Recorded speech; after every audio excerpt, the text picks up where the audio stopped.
आज एकादश की कक्षा में हम अध्याय 13 के अंतर्गत आज पढ़ेंगे निर्देशांकों की रचना के चरण व सावधानियाँ।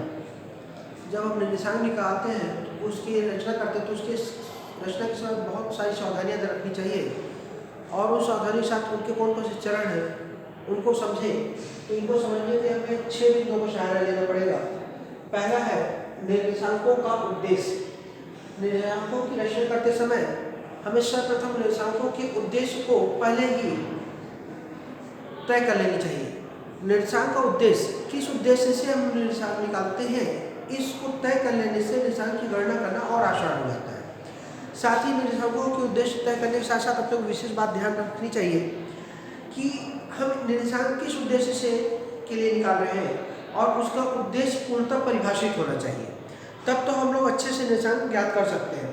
जैसे यदि हम लोगों के जीवन स्तर के निर्वहन के संबंध में निर्देशांक निकालते हैं तो हमें ऐसी वस्तुओं को निर्वहन का उद्देश्य में लेना चाहिए जिनका मूलतः बोले लोगों के जीवन निर्वाह हेतु आवश्यक वस्तु होती है, ऐसी वस्तु को चयन करना चाहिए। दूसरा है आधार वर्ष का चुनाव।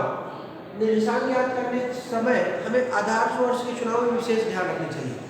अगर हम किसी आधार वर्ष के चुनाव में किसी प्रकार की त्रुटि करते हैं तो निर्देशांक के जो सूचकांक आएंगे या जो मान आएंगे वो भ्रमपूर्ण होंगे। ऐसा इसलिए आधार वर्ष के चुनाव के समय अपने को विशेष ध्यान रखनी चाहिए कि वह वर्ष किसी विशेष समस्या से ग्रसित न हो।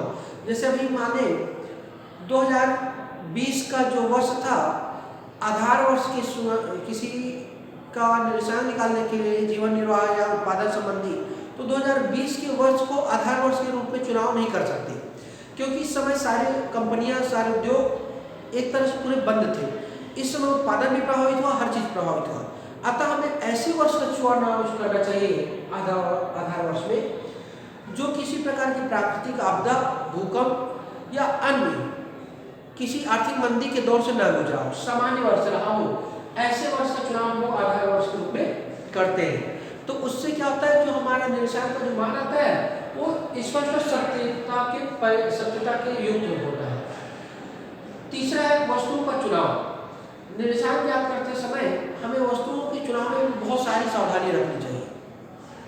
जैसे हम लोग निर्देशांक निकालते समय कैसे सावधानी रखें वस्तुओं के चुनाव में, कई सारी वस्तुएं अलग अलग क्वालिटी की आती हैं।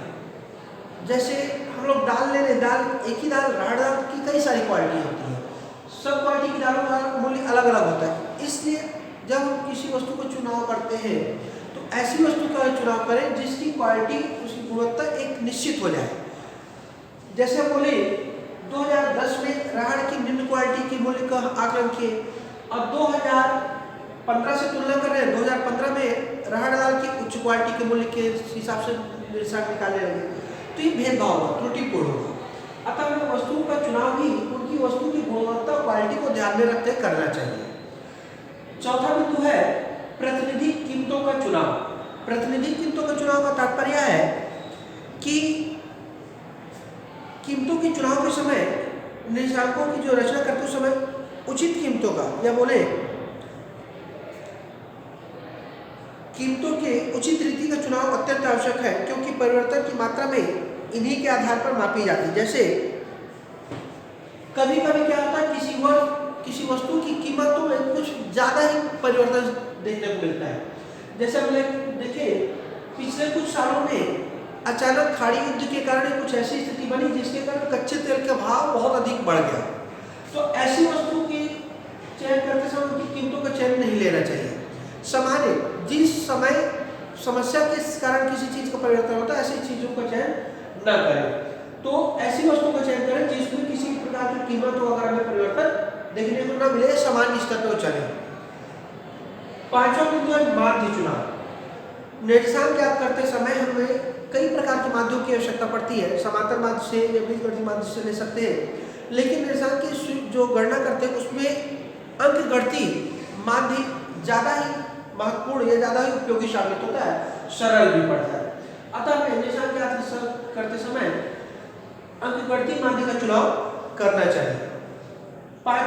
छठवां बिंदु है भारों का निर्धारण। जैसे कि बताया गया, निर्देशांक निकालते समय सरल भार, सरल या आभारित मानदेय लेते हैं। दूसरा होता है भारों का निर्धारण। कुछ वस्तु ऐसी होती है जिनकी गुणवत्ता या उनकी वैल्यू के कारण उन वस्तुओं को विशेष महत्व दिया जाता है।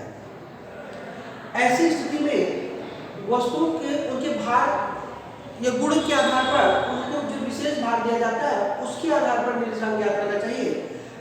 इससे क्या होता है, जो निर्देशांक के माप होते हैं वो अधिक शुद्धता से युक्त होते हैं। जैसे बोले उदाहरण के तौर पर, जैसे पुस्तक में बताया गया कि विभिन्न वस्तुओं को उनकी गुणवत्ता क्वालिटी के हिसाब से या गुणों के आधार पर जब उन्हें भारित करते हैं या विशेष महत्व देते हैं तो जो निर्देशांक है उसकी रचना, निर्देशांकों की रचना करना अधिक सुगम और आसान हो जाता है और उससे निर्देशांकों के ऊपर जो प्रभाव पड़ता है वो त्रुटिपूर्ण होने की संभावना बहुत कम हो जाती है।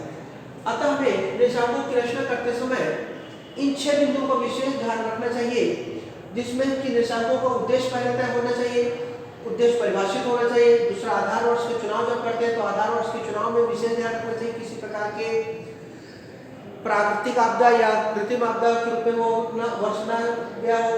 वस्तुओं के चुनाव में भी उन वस्तुओं को चुनाव करना चाहिए जिनमें क्वालिटी या भिन्नताएं देखने को न मिले, सामान्य वस्तुएं हों।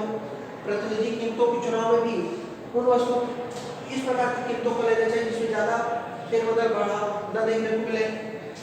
माध्य निकालते समय बढ़ती माध्य का चयन करना चाहिए और भारों का निर्धारण उन वस्तुओं की गुणवत्ता या उनकी उपयोगिता के हिसाब से तय करना चाहिए।